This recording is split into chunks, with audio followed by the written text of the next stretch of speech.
নতুন দিনের শুরু হোক সঠিক খবরের সাথে।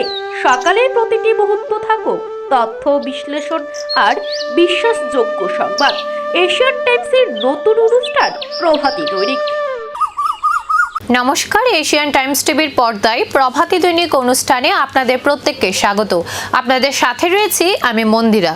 এক নজরে দেখে নেব উত্তর পূর্বাঞ্চলের বহুল প্রচলিত কয়েকটি বাংলা দৈনিক পত্রিকায় কি রয়েছে।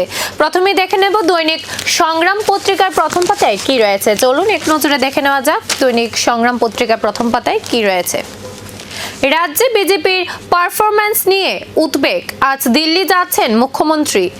আসন্ন ভিলেজ কমিটি এবং পুর নির্বাচনকে সামনে রেখে সাংগঠনিক বৈঠক ও কৌশল নির্ধারণের উদ্দেশ্যে বুধবার জরুরি তলবে নয়াদিল্লি যাচ্ছেন মুখ্যমন্ত্রী ডক্টর মানিক সাহা। অহংকারের সিংহাসন যত উঁচু, পতনের শব্দ তত গভীর। গ্রামের মানুষ একটি কথা বলেন, বড় গাছেই বেশি বজ্র পড়ে। কথাটি শুধু প্রকৃতির নয়, রাজনীতিরও। ক্ষমতার ইতিহাস যত পুরনো, অহংকারের ইতিহাসও ততই দীর্ঘ। আর সেই ইতিহাসের শেষ অধ্যায় প্রায় সব সময়ই একই অহংকার কখনো চিরস্থায়ী হয় না। চতুর্থ বর্ষে ভর্তি নিয়ে অনিশ্চয়তা, দুশ্চিন্তায় হাজার হাজার পড়ুয়ারা। জাতীয় শিক্ষানীতি 2020-র আওতায় চালু হওয়া 4 বছরের স্নাতক কোর্সের সপ্তম সেমিস্টারে ভর্তি নিয়ে ত্রিপুরা জুড়ে হাজার হাজার পড়ুয়া ও তাদের অভিভাবকদের মধ্যে অনিশ্চয়তা তৈরি হয়েছে। টেট নিয়ে আর ধোঁয়াশা নয়, মুখ্যমন্ত্রীর সাফ বার্তা। রাজ্যের বিদ্যালয় শিক্ষা ব্যবস্থাকে আরও সুদৃঢ় ও শক্তিশালী করে তুলতে রাজ্য সরকার সব ধরনের প্রয়োজনীয় পদক্ষেপ গ্রহণ করেছে। মঙ্গলবার রাজধানীর বরদোয়ালি দ্বাদশ শ্রেণী বিদ্যালয় পরিদর্শনের শেষে সাংবাদিকদের মুখোমুখি হয়ে এই মন্তব্য করেন মুখ্যমন্ত্রী ডক্টর মানিক সাহা। স্বাধীনতা দিবসে জঙ্গি হুমকি, সরকারের ঢিলেঢালা নীতি যেন কাঠগড়ায়। স্বাধীনতা দিবসের ঠিক মুখে ফের একবার চরম নিরাপত্তার আশঙ্কায় কাঁপছে ত্রিপুরা। জাতীয় উৎসবের প্রাকলগ্নে রাজ্যবাসীকে স্বস্তি দেওয়ার বদলে তৈরি হয়েছে চরম অনিশ্চয়তা। ভিলেজ ভোট নিয়ে চিন্তিত। রাজ্যের এডিসি এলাকায় ভিলেজ কমিটি নির্বাচন আদৌ অনুষ্ঠিত হবে কিনা তা নিয়ে এখনো নানান জল্পনা রয়েছে।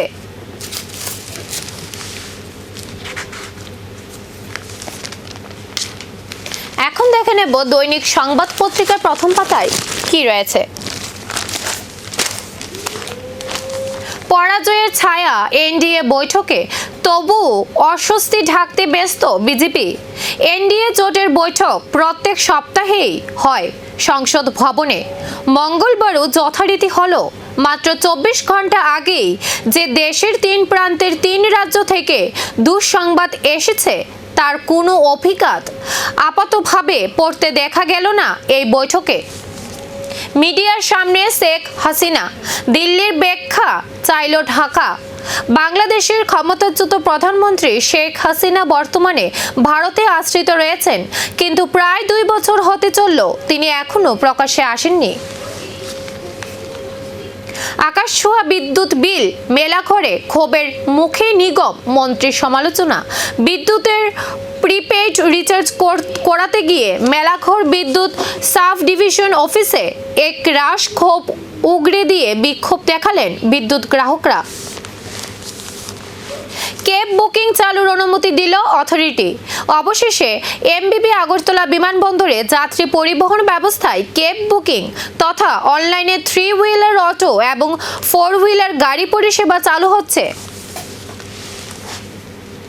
আগরতলার ট্রেনে কাটছে না অনিশ্চয়তা। একদিন করে এগুচ্ছে দিন, আর তার সঙ্গে একদিন করে বাড়ছে ট্রেনের পরবর্তীত সময়সূচি। বালির বাঁধে ভাস্কর্যে কমনওয়েলথ জয়ী অস্মিতা। আগরতলার বুক চিরে বয়ে যাওয়া হাওড়া নদী যেন নতুন করে নিচের গল্প লিখতে শুরু করেছে।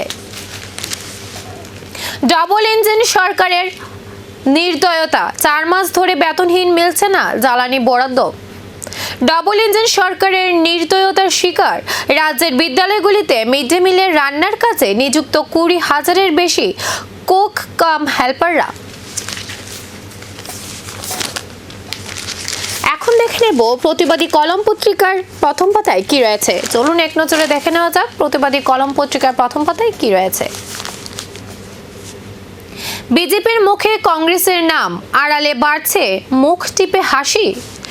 কেউ 8 বছর আগে, কেউ বা 3 বছর আগে কংগ্রেস ছেড়ে, তৃণমূল কংগ্রেস ছেড়ে বিজেপিতে ভিড়েছেন, কিন্তু আজও মূল সেই কংগ্রেসেই রয়ে গেছে।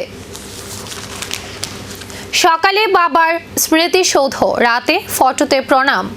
দেশে ফিরে অস্মিতার আবেগ ভাগ PB24-এর সাথে। ছোটবেলায় আমি ফাইটার সিনেমা দেখতে ভালোবাসতাম। ক্লাস ফেরা আমার এক বন্ধুর সঙ্গে ঝগড়া হয়েছিল।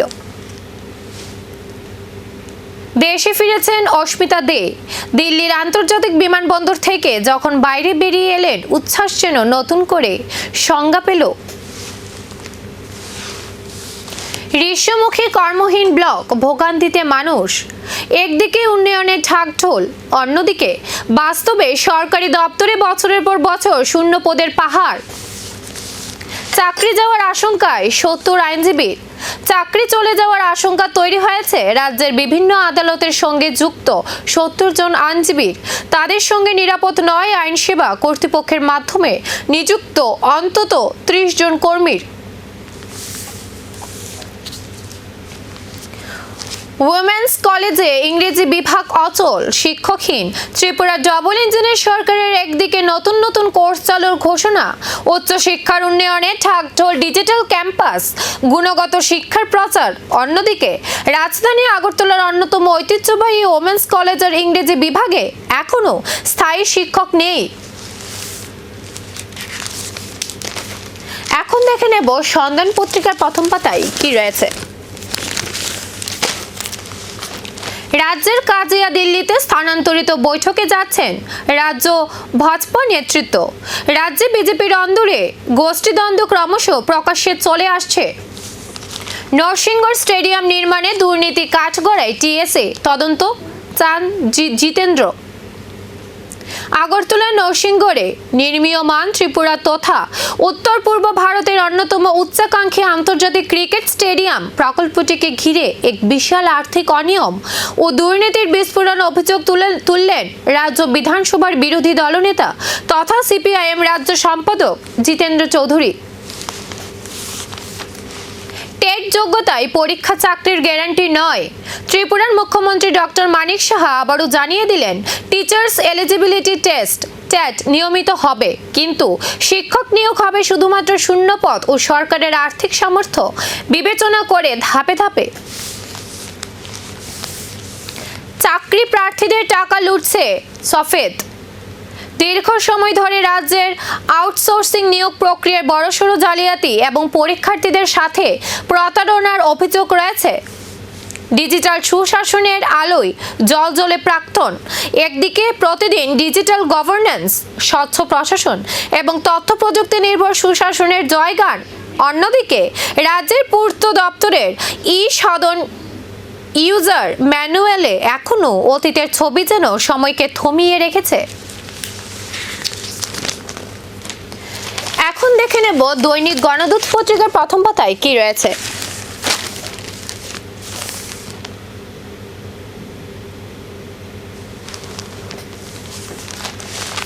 ঐতিহ্যের কের, উন্নত মানের বীজ এবং আধুনিক বৈজ্ঞানিক পদ্ধতিতে ধান চাষ কৃষকদের অধিক ফলন ও বেশি আয় নিশ্চিত করতে পারে। প্রাক্তন রাজ্যপাল DY পাটিল প্রয়াত।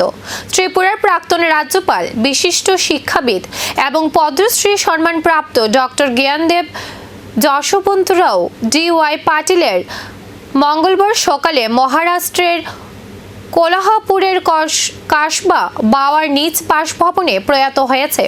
পরিবার সূত্রে জানা গিয়েছে, তিনি বেশ কিছুদিন ধরে অসুস্থ ছিলেন এবং বাড়িতেই চিকিৎসাধীন ছিলেন।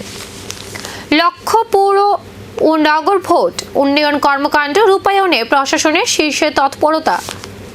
আগামী ডিসেম্বর মাসের মধ্যে আগরতলা পুর নিগম ও বিভিন্ন পুর ও নগর সংস্থার নির্বাচনকে সামনে রেখে শাসক দল ও রাজ্য সরকার জনচিত্ত জয়ে ছক কষে এগুচ্ছে। কের পুজোয় মুখ্যমন্ত্রী। রাজ্যের অন্যতম প্রধান উৎসব তথা জনজাতির ঐতিহ্যবাহী কের পূজায় অংশগ্রহণ করেন মুখ্যমন্ত্রী অধ্যাপক ডক্টর মানিক সাহা। এখন দেখে নেব রাষ্ট্রীয় কণ্ঠ পত্রিকার প্রথম পাতায় কি রয়েছে। বিজেপির ত্রিপুরা টিমকে দিল্লিতে জরুরি তলব। ত্রিপুরার বিজেপির অন্দরে ক্রমশ মাথাচড়া দিয়ে উঠছে অন্তকোন্দল। এই পরিস্থিতিতে রাজ্যের মুখ্যমন্ত্রী ডক্টর মানিক সাহা, প্রদেশ সভাপতি অভিষেক দেবরায় সহ কোর কমিটির সমস্ত সদস্যদের দিল্লিতে তলব করা হয়েছে। লড়াই পুরনো ছন্দে ফিরছেন প্রাক্তন মুখ্যমন্ত্রী মানিক।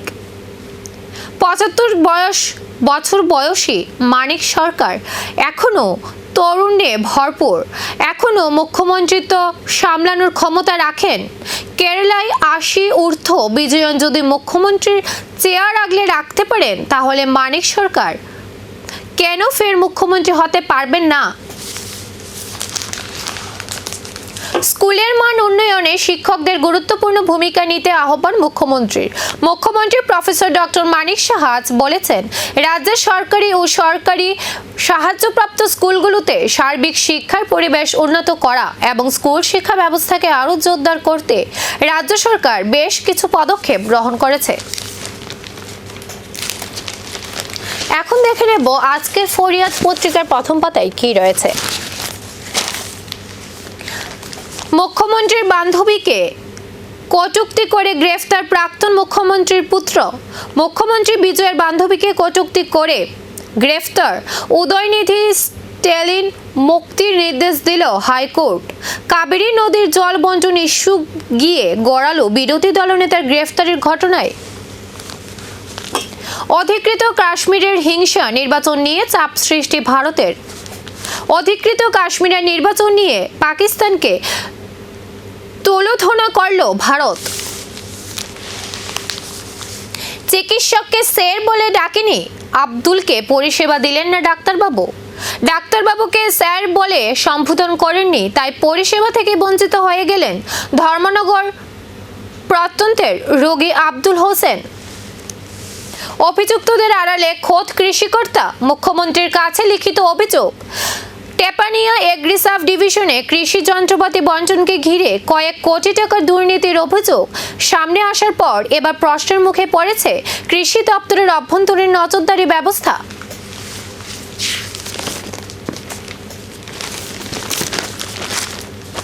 আমাদের আজকের অনুষ্ঠান এখানেই সমাপ্ত হলো। নমস্কার।